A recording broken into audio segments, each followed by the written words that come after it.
दोस्तों ये है मेरे साथ में ब्रेजा VXi वेरिएंट और ये सबसे ज्यादा बिकने वाला वेरिएंट होगा क्योंकि इसके अंदर वो सभी सुख सुविधाएं जो एक्चुअली LXi के अंदर नहीं आती है। हालांकि इसके अभी तक प्राइसेस नहीं है, लेकिन हमने जनरली देखा है कि VXi वेरिएंट को सबसे ज्यादा ऑप्ट किया जाता है बिकॉज ऑफ इट्स डाइवर्सिटी और इसके अंदर CNG वगैरह भी जो है वो आते हैं। अब इस वेरिएंट के प्राइसेस तो नहीं है तो हम वो तो नहीं डिस्कस कर सकते, लेकिन क्या चेंजेस हैं, क्या बदलाव है वो जरूर हम बता सकते हैं। तो अगर मैं आपको पास से दिखाऊं तो दिस इज द ग्रिल, जो अब नई ग्रिल आ रही है और ये बेस वेरिएंट से ये बिल्कुल ऐसी ग्रे कलर की फिनिश के साथ में ये ग्रिल आपको देखने को नजर आएगी विद सुजुकी लोगो यहां पर। और अगर आप इधर चलें तो it is the same headlight unit, ये ZXi वेरिएंट से एक्चुअली चेंज होगी और यहां पर प्रोजेक्टेड हेडलाइट सेटअप है, रिफ्लेक्टर यूनिट्स हैं, कोई DRL एज सच नहीं है। There is a silver line यहाँ पे clear lamp and turn indicator के साथ में।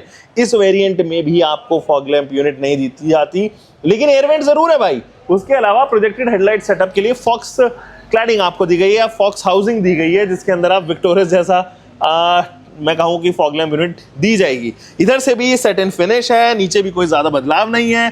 तो VXi and LXi are basically two variants जिसको जो बहुत आइडेंटिकल है टू ईच अदर, इसमें कोई बदलाव आप देख ही नहीं पाओगे। लेकिन यहां देखो, यहां पर आपके पास में कैरेक्टर लाइंस हैं एंड सेम वाइपर्स भी आपको इस्तेमाल होते हुए नजर आएंगे। These are the same wiper जो एंट्री लेवल गाड़ियों में भी एक्चुअली मिलते हैं, तो कोई ऐसा यूनिक वाइपर नहीं है, लेकिन it gets the job done और उसमें आसानी जरूर रहती है भाई। अब देखो जो ब्रेजा जैसे गाड़ी है ना, इनका जो कंपटीशन है that is Nexon, for that matter Kylaq, क्योंकि ये बेस वेरिएंट में से ही 7.59 लाख रुपीज से स्टार्ट हो जा रही है काइलैक जैसी गाड़ियां। एंड इसके अलावा Sonet is one such car. तो ये तमाम गाड़ियां हैं जिसके साथ में इसका राइवलरी बनती है, बट ये ना आउटपास कर जाती है because of reliability, because of service networks and वो जो भरोसा मारुति सुजुकी के पास में इंडियंस हमेशा से करते रहे हैं उसको लेके। चलिए ये साइड प्रोफाइल है, यहां से क्या बदलाव है, बहुत ज्यादा बदलाव आपको यहां से भी देखने को नजर नहीं आएगा। देखिए ये जो टायर साइज मैं आपको दिखाऊं, ये MRF के टायर्स हैं 215 सेक्शन के साथ में। कोई एलॉय व्हील इस वेरिएंट में भी नहीं मिलेगा, वो भी आपको ZXi वेरिएंट में भी मिलेगा, वो भी सिंगल टोन यानी कि मोनोटोन के साथ में। आप यहां पर हालांकि व्हील कवर जरूर ऑफर होते हुए देखोगे, मैकफर्शन स्ट्रट्स एज सस्पेंशन इस्तेमाल किए हैं। तो मोटा मोटी अगर देखें तो सस्पेंशन यूनिट में कोई ज्यादा बदलाव नहीं है। यहां पर ORVM के ऊपर आपके पास में टर्न इंडिकेटर आ गया है। क्या इसके अंदर पैसिव कीलेस एंट्री आई है? जी नहीं, इसके अंदर अभी भी की फॉब आप यहां पर देखिए, या चाबी देखिए, ये जो चाबी है लॉक एंड अनलॉक मैकेनिज्म के साथ में आता है, पीछे सुजुकी का लोगो। और कुछ ऐसी चाबी हम बहुत सालों से मारुति सुजुकी गाड़ियों में देख रहे हैं। ये इसका साइड प्रोफाइल दोस्तों, यहां से इसको थोड़ा ना फ्लोटिंग रखा गया है। नजदीक से मैं कैमरामैन को कहूंगा, हमारे कैमरामैन जो है वो थोड़े से अभी इंटर्न है, नूब है, तो यहां से अगर आप देखोगे तो फ्लोटिंग डिजाइन के साथ में आते हैं। और ये विंडो पैनल आप देखो, क्वार्टर पैनल जिसे हम लोग कहते हैं, वो यहाँ पर ऐसा लगता है जैसे हवा में झूल रहा हो, इसको इसीलिए तो फ्लोटिंग कहते हैं हम लोग। और ये है इसका हैंडल बार, जिसको 2 बार अनलॉक करना पड़ता है टू गेट द एक्सेस। तो ये 2 बार मैंने अनलॉक किया। और ये जो हैंडल बार है ये भी पेंट, बॉडी पेंट के साथ में दिया गया है और ये बेस वेरिएंट से ही बॉडी कलर के साथ में ही आता भी है। और नीचे अगर आप देखोगे ये है इसकी प्लास्टिक की क्लैडिंग, जो अगेन डुअल टोन ट्रीटमेंट के साथ में भी आ रही है। अच्छा खासा ग्राउंड क्लियरेंस है। वैसे ब्रेजा को कभी भी ग्राउंड क्लियरेंस को लेके क्रिटिसाइज नहीं किया गया, अच्छा ग्राउंड क्लियरेंस है। एंड अगर आप थोड़ा रूरल गांव वगैरह में भी रह रहे हो तो ये बढ़िया काम कर देता है, छोटी मोटी खड्डेदार रास्तों पे डिसेंट परफॉर्म कर देता है। हाँ, अगर आप चाहो इससे कि वो 4x4 कैपेबिलिटी ले आए तो वो तो ऑब्वियसली नहीं आती है। और इसके अंदर AWD भी नहीं आता है, जैसा हम विक्टोरस या ग्रैंड विटारा के अंदर देखते हैं। दोस्तों पीछे से क्या बदलाव है? कुछ ज्यादा बदलाव नहीं है, और पीछे से बदलाव नहीं है कुछ, इसीलिए एविडेंट भी नहीं है, कुछ नजर ऐसा नहीं आता है। ब्रेजा की बैजिंग इधर मिलती है, सुजुकी का लोगो इधर। एंड यहां आप देखोगे ना, ये वाला जो पार्ट है इसको मैं कहूं कि स्प्लिट कर दिया गया है। यहां पर टेल लैंप है और उसको बूट के साथ तक शिफ्ट किया गया। ये पहले भी ऐसी आती थी। ये 3D इफेक्ट यहाँ पर मिलता है। टर्न इंडिकेटर एंड रिवर्स की जो लैंप है वो यहीं पर में। अगर यहाँ पर आप हाइब्रिड देख रहे हो तो इसका मतलब ये नहीं है कि ये pure hybrid technology, it is smart hybrid, जिसको जनरली हम आइडल स्टार्ट स्टॉप भी कह देते हैं। कुछ ज़्यादा है नहीं एक्चुअली टू एक्सप्लेन इनटू। यहाँ पर अगर आप देखें तो there is no spare wheel, हटा दिया गया है स्पेयर व्हील। तो वो लोग जो लंबी यात्रा आप करने वाले हैं ब्रेजा को लेके, उनके लिए थोड़ा सा न्यूज़ जो है वो ऐसी है कि आपको या तो स्पेयर व्हील अलग से खरीदना पड़ेगा। क्या सर्विस नेटवर्क्स प्रोवाइड कर रहे हैं?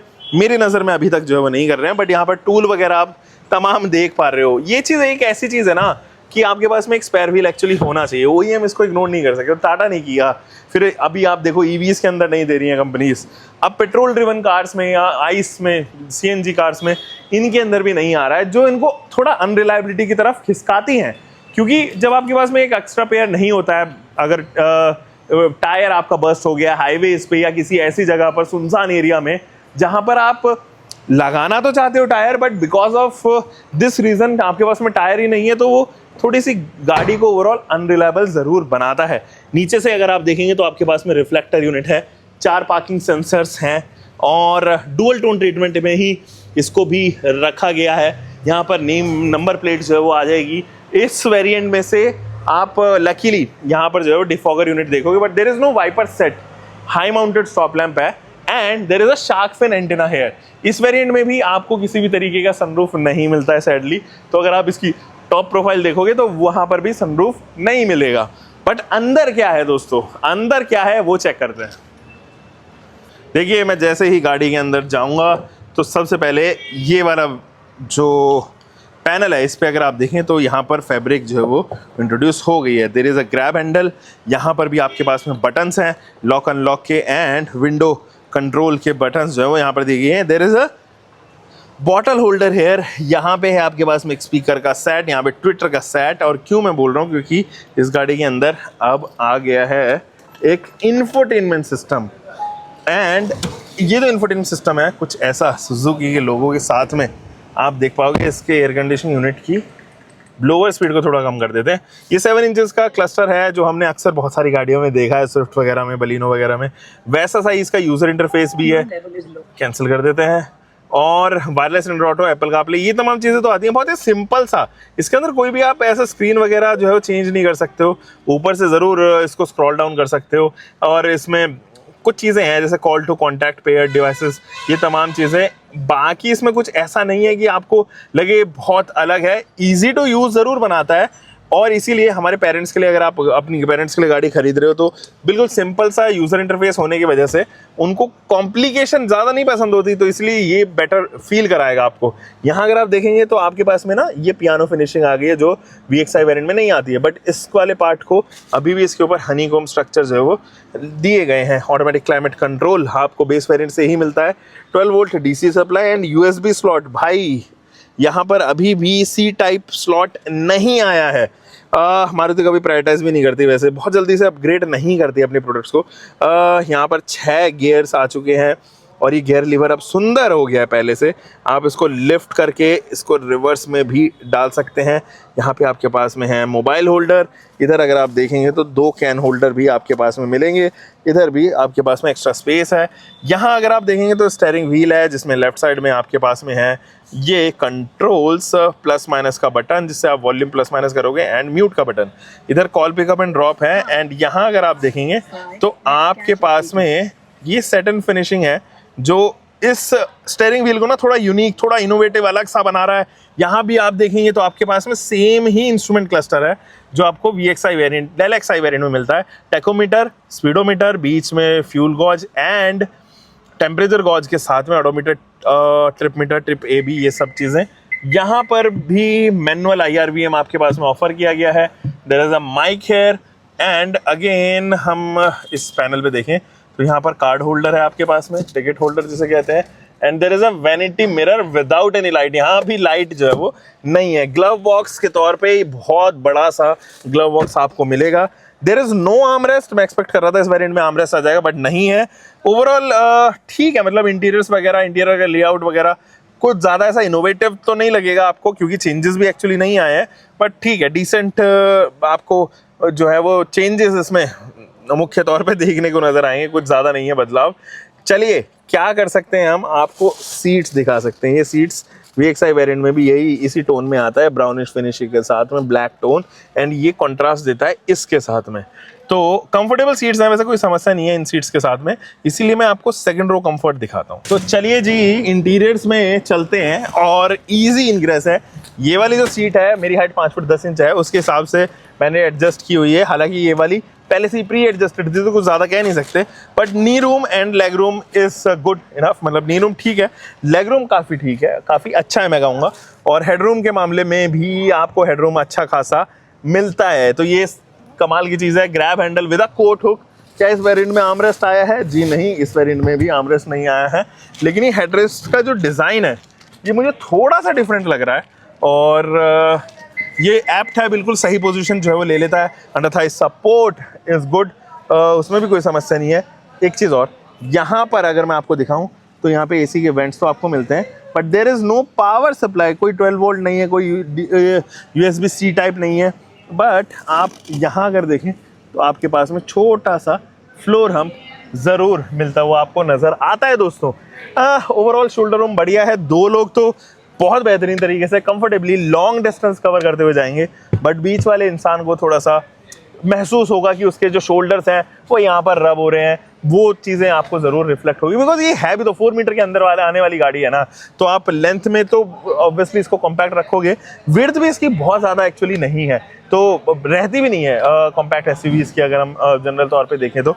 Overall space management and boot, इन सब चीज़ों को लेके तो मेरे को ठीक लग रही है। बट क्या है इंजन ऑप्शंस, चलिए जानते हैं।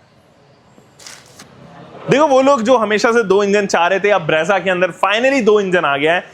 अनलाइक अदर कार्स जैसे कि सिट्रॉन की कार्स या और कौन सी, वैसे तो लगभग सभी में 2-2, 3-3 इंजन तो आते ही हैं। केवल मारुति सुजुकी एक ऐसी थी जिसके अंदर 2 इंजन नहीं ऑफर होते थे, फ्रॉन्क्स को छोड़ के। तो अब जो फ्रॉन्क्स वाला इंजन है वो एक्चुअली इसके अंदर आ गया है। 1.0 लीटर का जो इंजन है वो 3 सिलेंडर इंजन है एंड वो प्रोड्यूस करेगा 110 PS की पावर, देगा बेहतरीन टॉर्क 170 न्यूटन मीटर का। लेकिन हमारे पास जो गाड़ी है ना, ये जो गाड़ी है इसके अंदर एक 1.5 लीटर का इंजन है। मैं कैमरामैन को कहूँगा थोड़ा नज़दीक आएँ और यहाँ पर दिखाएं।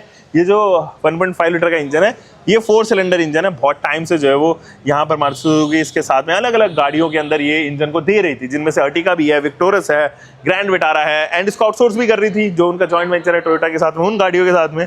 बट फाइनली जो ब्रेजा है ये अभी भी रिटेन करेगी और एक नए इंजन के साथ में डेफिनेटली आएगी। जो नया इंजन है उसके प्राइसेस जो है वो कम रखे जाएंगे, क्योंकि वो टैक्स स्लैब के अंदर ही आ जाता है। ये टैक्स स्लैब से बाहर चला जाता है, इस पे लगती है 12% की एक्स्ट्रा GST एंड ये कॉस्ट करता है 10 लाख रुपए पे, तकरीबन 1,20,000 रुपए ज़्यादा। उस पैसे को बचाने के लिए मारुति सुजुकी ने यहाँ पर एक्स्ट्रा आपको क्या ऑफर किया है, CNG ऑफर करी है, जबकि आपको 1.0 के साथ में CNG नहीं मिलेगी। दैट मीन्स कि ये CNG में तो आएगी, लेकिन एक एडवांटेज और भी आपको मिलेगा एंड वो एडवांटेज है फ्लैट CNG। पीछे जो है वो बूट के अंदर CNG नहीं दी है, नीचे ऑफर करी है, नीचे की तरफ जो है वो CNG आई है, जिसके वजह से एप्ट बन रही है। अब ये गाड़ी बेस्ट बन रही है फॉर दोज जो लॉन्गर डिस्टेंस कवर करना चाहते हैं, CNG को कंसिडर करना चाहते हैं because of affordability factor and the mileage it offers. उनके लिए ये जो है वो अच्छी गाड़ी बनती हुई जाएगी। हम मिलेंगे दोस्तों एक और नए वीडियो में। अभी तक तो उम्मीद है यार आपने चैनल तो सब्सक्राइब कर ही लिया होगा। Take care guys, lovely talking to you.